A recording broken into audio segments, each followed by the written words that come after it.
सीमा के उधर का पाकिस्तान जितना खतरनाक है उससे ज्यादा सीमा के अंदर भी है। ये जेएनयू भी चाइना और पाकिस्तान से कम खतरनाक नहीं है। वीडियो देखकर आप भी मेरे बात से सहमत होंगे। जहां नारे लगाए जा रहे तिलक तराजू और तलवार, इनको मारो जूते चार। तिलक अर्थात ब्राह्मण, तराजू अर्थात बनिया और तलवार मतलब क्षत्रिय को जूते मारने।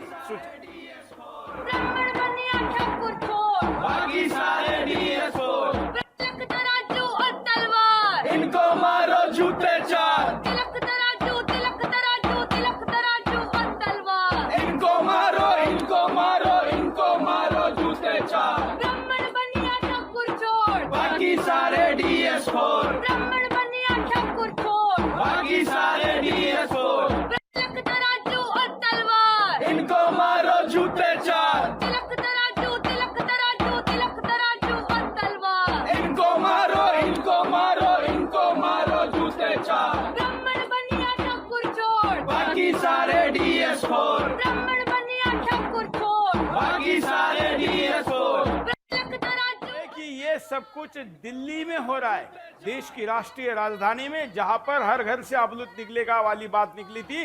अब हमारे जातियों पर हमला हो रहा है। हमारी कोई जाति कम नहीं है, हम किसी को नीचा ऊपर करने की बात नहीं करते। यहाँ पर भारत के खिलाफ हथियार उठाना होगा करके भाषण दिए जा रहे हैं। इनको मारो जूते चार। जो सॉल्यूशन है वो एक पीपल्स मिलिटेंट स्ट्रगल है। सबका साथ आके पीपल्स मिलिटेंट स्ट्रगल है, ये समझना बहुत जरूरी है। कश्मीर में, नागालैंड में, मणिपुर में, असम में जिस तरीके से एक नेशनल स्ट्रगल को, नेशनल लिबरेशन स्ट्रगल को इंडिया सप्रेस कर रहा है, और वहीं बस्तर में किस तरीके से इतने सारे फेक एनकाउंटर्स कर रहे हैं, ड्रोन से एरियल बॉम्बिंग कर रहे हैं, वही चीज इजराइल जो है पैलेस्टीन में कर रहा है, बच्चों को मार रहा है साइनिज्म के अंडर। इन सबका हम ये समझते हैं कि एक ही रास्ता है, और वो रास्ता है एक पीपल्स मिलिटेंट स्ट्रगल। जो सोल्यूशन है वो एक क्या कह रहे हैं गद्दार नमक हराम? ये कह रहे हैं कि भारत ने कब्जा बनाया हुआ है मणिपुर और ये सारे राज्यों पर, इनको मुक्त करा देना चाहिए। भारत जबरदस्ती इन पर कब्जा किया है। अरे ऐसे लोग देश में, मतलब मुझे देश की, कभी कभी हमारे डेमोक्रेसी की ये सारी जो ये मजबूरियां है ना, इनको डंडे के बगैर, लातों के भूत बातों से नहीं मानते। सोचिए क्या कहा जा रहा है, कहीं पर कुछ नहीं हो रहा। इन सब बातों को, हथियार उठाने की बात हो रही है। वो किसके खिलाफ? भारत की सेना के विरुद्ध, गद्दारों दुश्मनों के विरुद्ध नहीं। भारत को अब अमेरिका की तर्ज पर निपटना होगा, जैसे अमेरिका ने इजराइल के खिलाफ किया।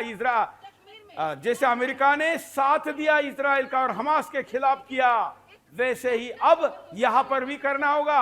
वहां पर हमास के समर्थन में प्रदर्शन करने वाली भारत की एक छात्रा को भगा दिया, वीजा कैंसिल किया। यह हमारे टैक्स के पैसे पर पलने वाले सांप है। इन लोगों को भारत सरकार कब तक पोसेगी? मैं मोदी जी और शिक्षा मंत्री धर्मेंद्र प्रधान जी को कह रहा हूं, अरे इनको कम से कम यूनिवर्सिटी से डिपोर्ट करो। ऐसे लोगों को तो लात मार के भगा देना चाहिए। इन लोगों को विश्वविद्यालय में रखना मतलब विश्वविद्यालय जो सरस्वती का मंदिर होता है उसका भी अपमान है, ऐसा मैं मानता हूं।